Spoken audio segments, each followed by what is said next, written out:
Salut les poissons et bienvenue sur ma chaîne. Donc on se retrouve pour votre guidance générale pour fin août 2021. Amis poissons, ça fait bien longtemps que vous ne m'avez pas vu. Voilà, veuillez m'en excuser, j'étais occupée ailleurs. Et puis là j'ai un petit peu plus de temps, donc je vais pouvoir refaire quelques guidances en ligne là, voilà, pour vous accompagner pendant aussi ce confinement à nouveau. Et puis sachez que je propose aussi des accompagnements personnalisés, des guidances privées, hein, et que c'est mon travail. Voilà, donc priorité aussi à ça. Bon, allez, là, on va se faire plaisir un petit peu avec les cartes. Ça fait longtemps, ça va faire du bien. Merci d'être là, merci d'être resté sur la chaîne. Restez là, de toute façon, je posterai toujours des choses de temps en temps tant que la chaîne existe. Restez avec moi, il y aura toujours des choses à faire. Voilà, amis poissons. Alors, j'ai repris la même formule qu'avant, donc vous allez reconnaître la manière de faire le tirage. Donc on commence par l'énergie générale pour fin août pour vous, les poissons. Donc j'ai déjà tiré les cartes pour gagner un petit peu de temps. On a la dame de feu, le partage. Donc une fin de mois sous le signe du partage. Peut-être vous aimez recevoir, cuisiner, faire à manger, organiser une soirée, organiser un apéro dînatoire, des choses comme ça, pour vous retrouver autour de vos amis, etc. En tout cas, c'est une super belle carte. Alors on continue, j'y reviendrai. Le mât, le zéro dans la vie du physique, hein, dans la vie matérielle. Dans la vie du mental, la numéro 20, au-delà de l'illusion, donc là ça fait deux arcanes majeures, et pas des moindres, le 0 et le 20. Ensuite, dans la vie émotionnelle, on a la numéro 6 de feu, le succès. Et dans la vie spirituelle, on a l'as des nuages, l'éveil. Donc une fin de mois quand même assez intense pour vous les poissons. Il y a pas mal de fins de cycle, de nouveaux départs, surtout dans la vie physique et matérielle. Et puis deux belles énergies de feu entre cette dame de feu qui domine le centre de votre tirage et le succès dans la vie émotionnelle. Donc on peut s'attendre quand même à des festivités, à fêter quelque chose, une réussite. Et puis une sorte d'éveil spirituel apparemment aussi pour beaucoup d'entre vous assez importante.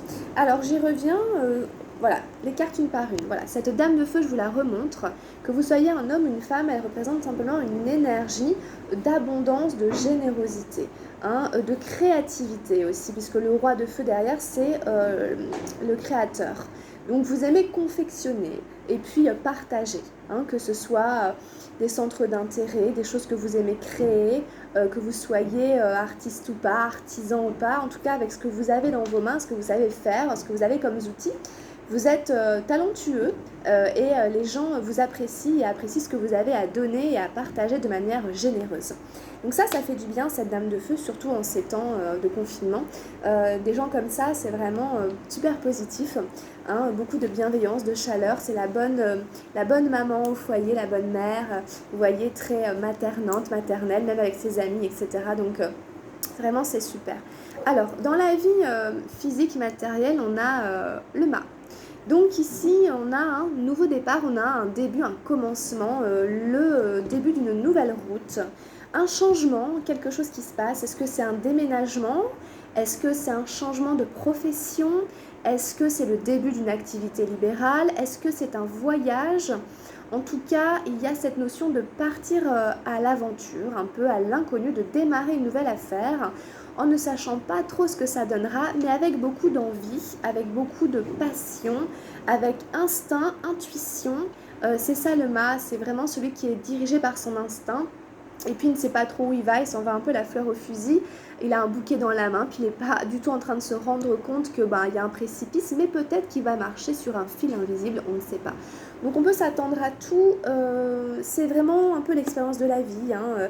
Il y a des réussites, il y a des échecs, mais l'important c'est de tenter quelque chose, de prendre un risque et d'y aller vraiment animé à l'intérieur de soi avec cette envie, ce désir de tenter une nouvelle approche, quelque chose de différent. Voilà, donc vraiment ici, ça se passe dans la vie physique et matérielle, donc c'est bien, pour moi c'est toujours une bonne carte le mât. Ensuite, dans la vie du mental, on a la 20, hein, au-delà de l'illusion. Donc ici, on retrouve encore cette idée de fin et de début de cycle, on est sur un numéro 20. Hein, vous aviez le 0, là ça fait 20, ça fait 0 plus 2, ça fait 2.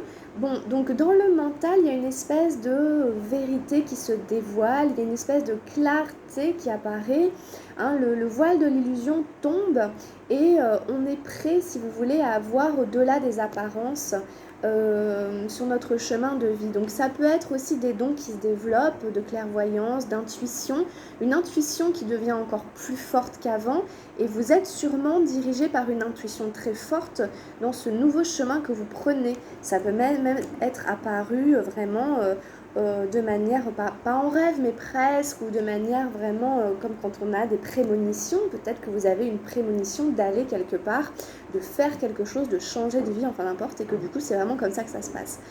C'est une super belle carte, on a un papillon ici, symbole de la transformation, couleur jaune, symbole du plexus solaire, avec ce troisième œil ici, qui est ouvert, qui est clair. On n'a même pas besoin d'ouvrir les yeux, on voit avec la glande pinéale, on sait les choses de manière inconsciente, intuitive. Donc vraiment vous passez à un état supérieur ici. Votre mental n'est plus dirigé par le mental justement, mais par quelque chose d'autre, hein, une espèce de guidance et donc c'est super. Ou en tout cas vraiment vous êtes dans la vérité là, vous allez vraiment sortir des illusions, hein, du faux, des mensonges, quels qu'ils soient, pour toucher vraiment à la vérité. Du coup, il y a un succès au niveau émotionnel, ça c'est super, le 6 de feu, deuxième carte de feu après la dame de feu. Hein, donc cette action, cette chaleur qui est là pour vous fin août, vous la fêtez, voilà, vous faites partager, quelle que soit la réussite, peut-être ce nouveau boulot que vous avez décroché, vous allez le fêter avec vos amis autour d'une soirée que vous organisez, d'une petite bouffe, d'un truc.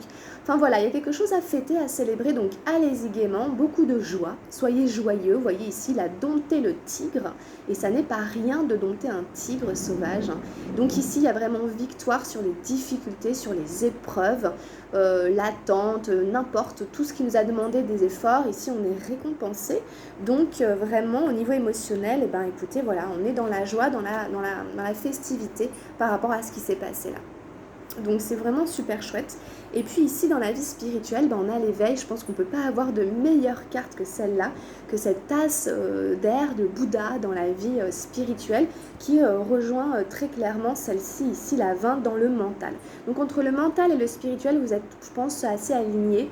Et il y a une belle passerelle entre le mental et le spirituel où on a ce troisième œil qui est ouvert, hein, dans les deux cas. Hein, donc on voit ici, au-delà des apparences, on voit avec son troisième œil, on sent, on perçoit toutes les choses, les gens, n'importe, avec vraiment une intelligence supérieure qui nous permet de discerner le vrai du faux, le bon du mauvais, le juste du pas juste, la route à suivre de celle à ne pas suivre. Donc on est ici vraiment sur un éveil spirituel, une prise de... C'est même pas une prise de conscience, c'est vraiment un éveil spirituel, une nouvelle manière de voir le monde, de considérer les gens, les choses, les êtres, les situations. Voilà, vraiment, le Bouddha, c'est vraiment le symbole même de la zénitude, de celui qui médite, qui a atteint l'éveil. Voilà, donc il y a un éveil ici. Il y a des connexions, vraiment, avec l'univers. Il y a vraiment plein d'étoiles dans cette carte. Il y a vraiment l'idée de voir dans l'obscurité, même avec au-delà de l'illusion. Donc vraiment, un super beau tirage, moi je trouve, pour vous les poissons. Vraiment... voilà quoi, je peux que vous encourager à bien faire vraiment les choses et tout, à suivre là vos instincts, ce qui se passe, c'est assez beau. Donc félicitations, bravo. Alors, j'ai demandé une petite carte au tarot de la transformation pour vous et j'ai tiré une carte de feu, on pourrait vraiment le dire comme ça, le sexe. Voilà, donc on est encore dans des énergies de feu. Alors, de quoi nous parle le sexe ? On n'y va pas par 4 chemins. Vous allez voir qu'il est assez surprenant dans le tarot de la transformation, puisqu'on transcende un peu encore cette énergie sexuelle et qu'on va parler vraiment presque de tantra dans cette carte. On voit un couple, en fait, deux personnages qui s'entrelacent pour former le yin et le yang, j'espère que vous le voyez, pour former une harmonie totale et complète de forme et de mouvement, n'est-ce pas, dans un cercle parfait, avec un centre assez magnifique, où leurs visages se rencontrent et s'embrassent presque. Alors, le cercle du Mahamudra. La sexualité renferme de grands secrets et le premier, quand vous méditerez, vous le constaterez, c'est que la joie surgit quand le sexe disparaît. Alors du coup, je fais une petite parenthèse, ça revient à cette idée de méditation. Peut-être il y en a certains qui méditent et qui atteignent des niveaux de spiritualité assez importants avec des pratiques spirituelles comme la méditation. Et du coup, peut-être que cette énergie du chakra sacré est en train d'être transcendée pour vous et que vous allez vous rendre compte que la joie, elle vient justement quand quelque part il n'y a plus de désir quelque part sexuel, mais qu'il est transcendé. Alors on va continuer à lire. Chaque fois que vous êtes dans cette joie, le temps disparaît et si vous observez bien, le mental aussi disparaît. Ce sont les qualités de la méditation. Le mental qui disparaît, c'était la carte de au-delà de l'illusion. En effet, votre mental est dissous pour aller voir quelque chose, pour voir avec un autre outil bien plus perçant, bien plus perspicace. Selon moi, le premier entreaperçu de l'état de méditation a dû survenir au travers de l'acte sexuel, il ne peut en être autrement. La méditation a dû prendre vie grâce à l'acte sexuel si vous n'utilisez pas le sexe comme une drogue, mais que vous le vivez avec profondeur et intensité, vous comprenez que c'est le phénomène le plus méditatif qui soit.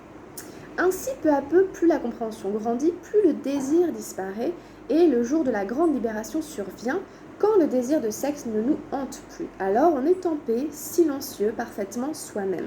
Le besoin de l'autre a disparu, on peut encore faire l'amour si on le veut, mais ça n'est plus un besoin, alors cela devient une sorte de partage. Donc ici, voilà, je ne sais pas quelle est votre vie sexuelle, mais on parle de plus de partage au niveau du sexe, plutôt que de consommer le sexe un peu comme une drogue, comme une espèce de besoin, etc. Et de le transcender, de le voir grâce à la méditation, et du coup de s'en libérer, de ne plus en être esclave. En effet, bon, ça peut parler par exemple de la kundalini ou du tantrisme. Il y a des choses qui s'expérimentent de cette manière-là, où en effet les relations sexuelles sont vraiment mises sur un autre niveau que de la consommation bestiale, en fait, si je puis dire, qui est quand même assez traditionnelle, on va dire, dans notre société, qui est la manière la plus classique de consommer le sexe. Donc là, vraiment, c'est sur un autre degré, un autre niveau. On parle beaucoup de la méditation, donc il est fort possible qu'il y en ait certains ici qui la pratiquent. Et c'est bien, de toute façon, c'est super. Alors, j'ai demandé encore un petit message à l'oracle des anges gardiens, on va le découvrir ensemble. Et donc avec vous, j'ai tiré la créativité. C'est super parce qu'on en parlait tout à l'heure avec la Dame de Feu. Nous, tes messagers angéliques, nous sommes là pour t'aider à déverser le potentiel infini de créativité que tu possèdes. Écoute les murmures de l'amour à l'intérieur de ton cœur. Ah, c'est beau ça. Car nous communiquons avec toi à travers tes sensations et tes émotions. Laisse ta peur et ton appréhension s'envoler et exprime la source infinie de créativité qui t'appartient. Amuse-toi et autorise ton enfant intérieur à révéler sa véritable nature. Tout est permis. Voilà, tout est permis. Soyez créatifs. Vous avez un potentiel infini. Soyez à l'écoute de vos sensations, de vos émotions, puisque ce sont des messages de vos guides de l'univers qui sont là pour vous aider, pour vous accompagner, pour vous guider. Et du coup, laissez la peur et l'appréhension s'envoler grâce à cette source infinie de créativité qui vous appartient. Voilà, amis poissons, une super belle guidance et j'espère qu'elle vous aura plu. Pensez à la liker ou à vous abonner ou à la faire circuler. Et puis si vous voulez prendre un rendez-vous avec moi, si vous voulez une guidance personnalisée, vous m'envoyez un petit message via Messenger à Camille des Îles et puis on fait une guidance sur une question, un sujet, un thème de votre choix. On regarde un petit peu ce que disaient les cartes et on y voit plus clair. On peut aussi faire un accompagnement personnalisé sur la durée avec d'autres outils que les cartes que j'ai en main puisque je suis coach bien-être et naturopathe. Donc si vous avez besoin de mon aide, je suis là pour ça. Prenez bien soin de vous les poissons et on se retrouve tout de suite pour votre guidance sentimentale pour fin août 2021. Je vous embrasse très fort et je vous dis à tout bientôt. Gros bisous. Ciao ciao.